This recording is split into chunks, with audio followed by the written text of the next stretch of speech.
This is part 22 of my series on my N-gauge model railway project. Previous parts covered the project from its inception through the creation of the baseboard, selection and laying of track, building of scenic items, obtaining rolling stock, etc. The project is ongoing. Recent parts have also featured actual video of running on the layout and more to come. This part features some wiring of the Kato track and building and weathering a cardboard engine shed using one of the print-it-yourself kits from Wordsworth Model Railway. A link in description below. First, just a little bit on wiring. As you all know if you've watched earlier parts of this series, I built my layout pretty much entirely using Kato Unitrack track on a baseboard made from 2 layers of 1/2-inch pink insulating foam stuck down to an old door. I initially did the least I could in the way of permanent wiring, as I wasn't sure how things were going to work out and I wanted some freedom to experiment. As the layout has firmed up, I've been progressively wiring things more tidily by passing the wires through holes in the board so that everything is out of sight when viewing the layout. Here I am finally getting around to making job of the 2 pieces of wiring closest to my control centre.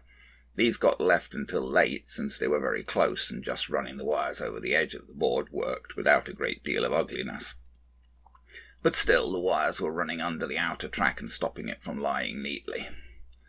There were 2 wires here. The blue and white wire is feeding power to the inner section, and the red and black wire is controlling the set of points in the centre of this shot. I do like the convenience of the Kato remotely controlled points. They allow you to have points that are simply controlled from your control centre without any of that mucking around installing awkward motors underneath the board, etc. Everything's right inside the points with the Kato. So I lifted the track and used a brace and bit to drill a hole through the board for the wire. Here's a closer view of that hole for the power feed. Quite a large hole is needed as the plug has to go through it.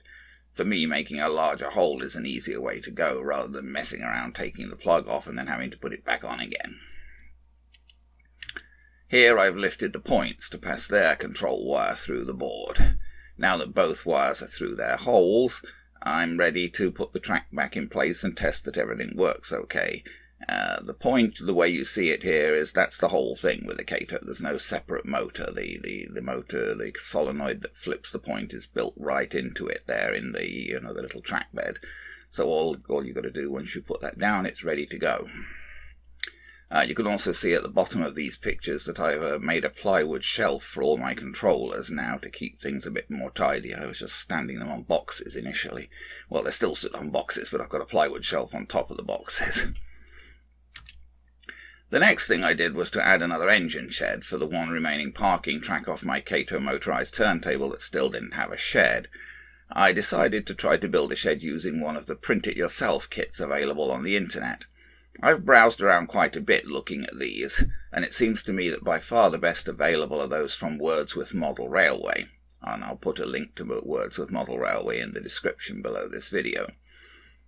There are a great many kits on the Wordsworth site, and the quality is excellent. They're not quite as sophisticated as the Metcalfe kits, naturally enough, and you can only have transparent windows if you can manage to print on acetate film, which is beyond me. I have enough trouble getting my old printer to print on paper. But I believe it should be possible to produce some quite realistic-looking buildings using the Wordsworth kits. They're all sized as they come on the site for 00 gauge, but that's not a major problem if you want to use them for a different scale, since you're printing them yourself, so you can really print them any size you want. The specific kit I used here was the revised single-road engine shed kit, though I didn't build it exactly as was intended due to my own requirements. Here's how the shed is supposed to look, based on Wordsworth's own site. I wanted to build it in N-gauge, of course, and I didn't want the attached side buildings as there was no room for them where I wanted to put the shed. This is the side wall section marked for the attachment of the side office. I didn't use this because I didn't want to attach the side office. I just printed this, which is the other side wall with no attachment, twice, and used that for both sides. Since the PDF was sized for 00 gauge and I wanted N gauge, I initially printed everything at 50%, since 00 gauge is about 4mm to the foot and N gauge is about 2mm to the foot. I had a bit of a struggle as my old printer really barely manages to do colour printing at all anymore. Everything tends to come out green and streaky. The instructions said to glue the paper to 300 GSM card. That means grams per square metre. We don't actually use that here. I mean, if I went to a store and asked them for that, they probably wouldn't know what I meant. But in any case, I didn't try to go to a store. I don't really know how thick 300 GSM card would be. The only card that I had on hand was the white sheets that come in the bags with comic books and magazines when you buy them, so I used that. I think it was probably rather thicker than what was intended. I glued the printed paper to the card with Elmer's glue stick. This was probably not a great choice, as the paper tended to peel off again as I tried to stick the pieces together. These glue sticks seem a bit useless, really, other than perhaps for temporarily tacking things. For gluing the pieces together, I used rocket card glue, which Metcalfe sell for used with their kits. It seems to work very well for assembling card pieces, and it will also stick other materials in place. It comes with a long, fine tip, which helps in placing small amounts precisely. Although keeping the tip clear is a bit of a problem, I keep a fine needle on the bench for cleaning out the tip. Here's my version of the Wordsworth shed basically assembled. You can see the rather poor printing, especially the green streaks on the inside of the wall, and the rather thick card. Still not a terrible result. Here's the finished shed from the outside on the bench. I weathered the shed somewhat using black enamel heavily diluted with mineral spirits, or mineral spirits dirty with black enamel if you want to look at it that way. I find this is a good way of weathering things. You just get some sort of dirty mineral spirit basically in a largish brush and brush it on, and it dirties things down quite effectively without messing them up too much. I found that the roof was too small when I printed everything at 50%, so I ended up redoing the roof at 55%, 10% bigger, which worked much better for me, allowing a reasonable overlap all around.